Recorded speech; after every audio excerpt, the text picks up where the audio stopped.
ఉగాదికి job calendar విడుదల చేసిన ప్రభుత్వం 750 పోస్టులతో గ్రూప్ 2.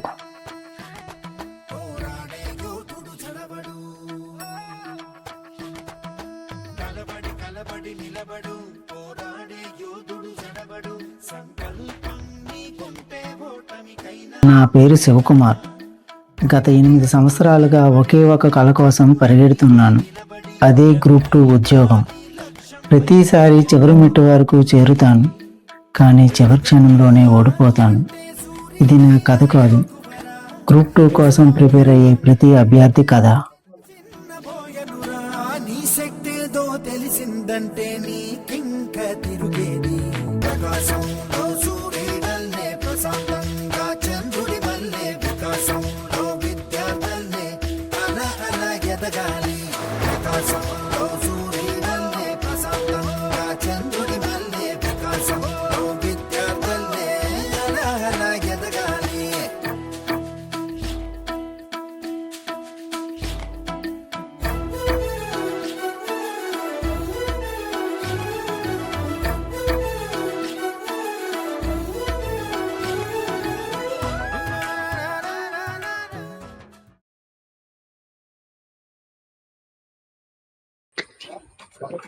హరే శివ, ఎలా ఉన్నావు?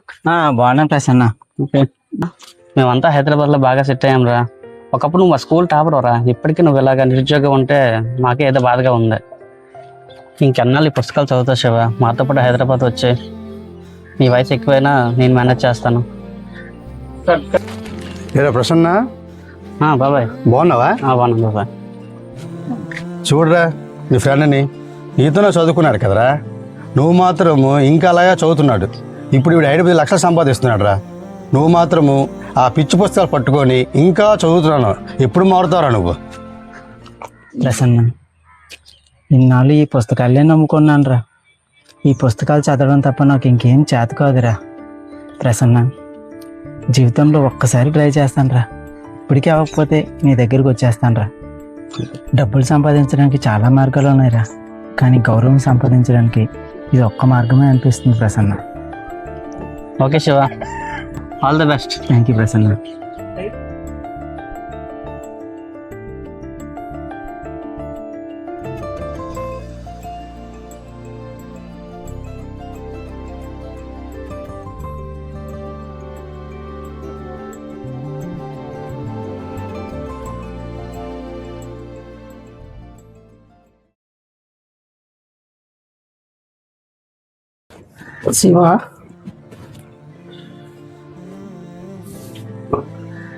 శివ,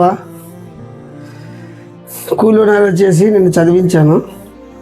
ఇక చదివించడానికి నా శరీరం సహకరించట్లేదు.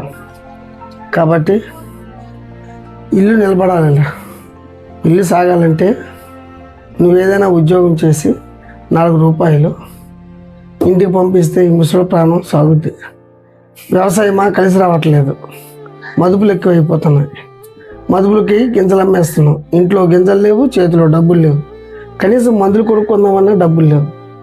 కాబట్టి ఇల్లు నిలబడాలంటే నువ్వు పట్నం పోయి ఏదైనా ఉద్యోగం చేసి 4 రూపాయలు పంపిస్తే ఈ ముసలి జీవనాధారం పెరుగుతుంది. కోపగించుకోకనన్నా, ఇక నేను చదివించలేను. సరే శివ, సరే అన్నం తిను. నాన్న, నీకన్నా మన ఇంటికన్నా నాకు ఏది ఎక్కువ కాదు నాన్న. సరే నాన్న, తినకుండా వెళ్ళిపోతున్నా.